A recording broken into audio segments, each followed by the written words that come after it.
kami coba ingatkan tentang doa Nabi sallallahu alaihi wasallam dalam setiap kesempatan pasca salat yang tersebut dalam hadis riwayat Ibnu Majah itu nomor hadis 925 bahwa Nabi sallallahu alaihi wasallam senantiasa berdoa memohon kepada Allah dalam 3 hal dengan kalimat yang singkat tapi isinya begitu padat. Allahumma inni as'aluka ilman nafi'a wa rizqan thayyiban wa amalan mutaqabbala. Ya Allah, hamba memohon kepadamu agar engkau menganugerahkan ilmu yang bermanfaat, rizki yang halal dan baik, kemudian penerimaan amalan yang diterima.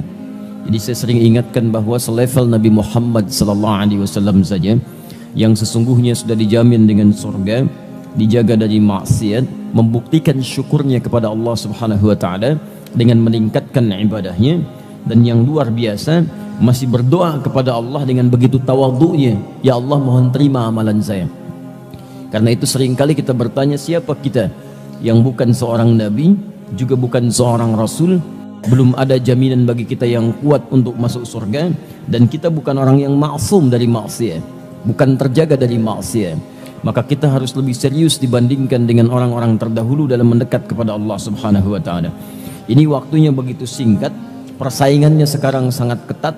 Singkatnya, jangan terlampau banyak mainnya. Ya, jangan terlampau banyak mainnya. Jangan terlampau banyak mengerjakan hal yang sia-sia. Sudah saatnya kita membuat kurikulum kehidupan yang teratur. Bahkan sholat ini dibuka dengan sholat subuh, dan ini memiliki 2 nama di antara sekian sholat yang lain. Yang lain cuma 1 nama, zuhur, asar, maghrib, isya. Subuh 2. Ya, fajar dengan subuh. Ingat, fajar dengan subuh.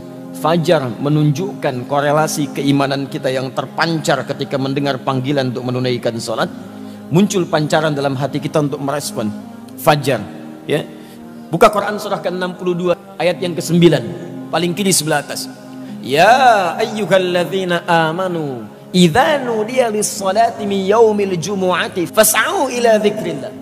Hei orang-orang yang telah menyatakan dirinya beriman kepada Allah, kalau anda kemudian diseru di hari Jumat untuk menunaikan sholat ibadah, fas'au ila dzikrillah, maka bergegaslah anda untuk ingat kepada Allah. Zikir di sana sholat, karena sholat disebut dengan zikir. Dari mana taunya? Buka Quran surah ke-20 Thaha ayat yang ke-14. Allah menyebut kepada Musa alaihi salam untuk menetapkan Allah sebagai Rabb, menyembahnya dan tunaikan bukti penyembahan itu dengan sholat, disebut zikir. Kata Allah, innani anallah la ilaha illa ana fa'budni wa aqimis salata li dzikri wa aqimis salata li dzikri. Musa, saya Allah, tidak ada Tuhan selain saya. Ya, fa'budni. Jadi kalau anda sudah mengatakan Allah Tuhan saya, maka anda pun berkomitmen untuk menyembahnya. Oh, hati-hati nih, orang yang mengatakan asyhadu an la ilaha illallah tidak cukup dengan mengatakan saya muslim, percaya dengan Allah. Anda dituntut membuktikan kepercayaan dan keyakinan itu dengan pembuktian penyembahan kepada Allah. Makanya ketika Allah mengatakan kepada Musa, saya Tuhan, kamu harus yakin saya Allah, tapi tidak cukup meyakini saya sebagai Allah. Fa'budni, buktikan keyakinanmu dengan menyembah saya. Bagaimana caranya? Wa aqimis shalah. Pertama, ibadah yang paling pokok, tunaikan salat. Jadi kalau ada orang bersyahadat mengaku muslim tapi tidak mau sholat, ini menunjukkan ada masalah dalam syahadatnya. Karena nama Allah tidak sekedar menunjuk pada aspek ketuhanannya, tapi juga ubudiyah, pembuktian penyembahan kepada Allah Subhanahu wa taala. Wa aqimis sholata lidzikri, tunaikan salat sebagai zikir kepada saya. Di surah Quran surah Al-Jumu'ah disebut kita fas'au ila dzikrillah.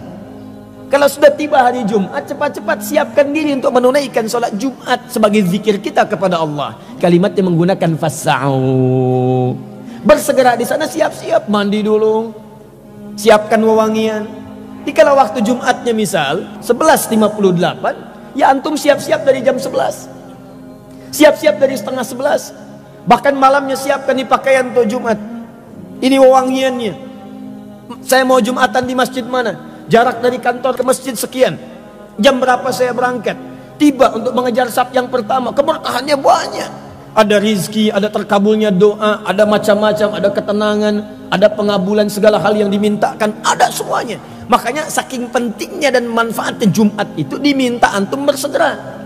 Bukankah kalau ada pengumuman mengatakan kepada Anda, di Masjid Al-Azhar besok ini akan ada pembagian bonus. Bonus untuk setiap yang datang ngambil saf pertama, masing-masing mendapatkan 10 juta. Kalau jamnya ditetapkan 11.58, pembagian jam 12 ya. Untuk saf pertama aja 50 orang pertama. Saya tanya, antum datang jam berapa? 98, nggak akan kebagian, nginep antum di masjid. Kenapa? Karena antum tahu banyak hal yang didapatkan. Nah, ini kebanyakan orang Jumatan itu tidak mempelajari dulu apa keutamaan Jumat. Karena dia tidak mempelajarinya, maka dorongan motivasinya itu agak kurang untuk datang dan mengejar keutamaannya. Itu persoalannya. Padahal Jumat itu nanti diiringi dengan kalimat-kalimat yang indah. Ada kalimat tentang rizki, wallahu khairur raziqin, di ayat ke-11-nya. Ada kalimat nanti penyandingan dengan munculnya banyak relasi, ayat ke-10-nya.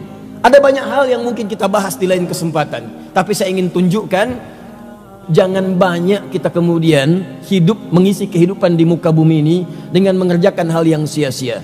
Mulai sekarang petakan kehidupan dengan lebih baik. Anda mesti tahu apa yang mau dikerjakan di hari ini. Sholat kita disebut dengan subuh, pancaran kebaikannya disebut dengan fajar, waktunya disebut dengan subuh dari kata asbah. Asbah itu sesuatu yang sudah siap dengan rencana.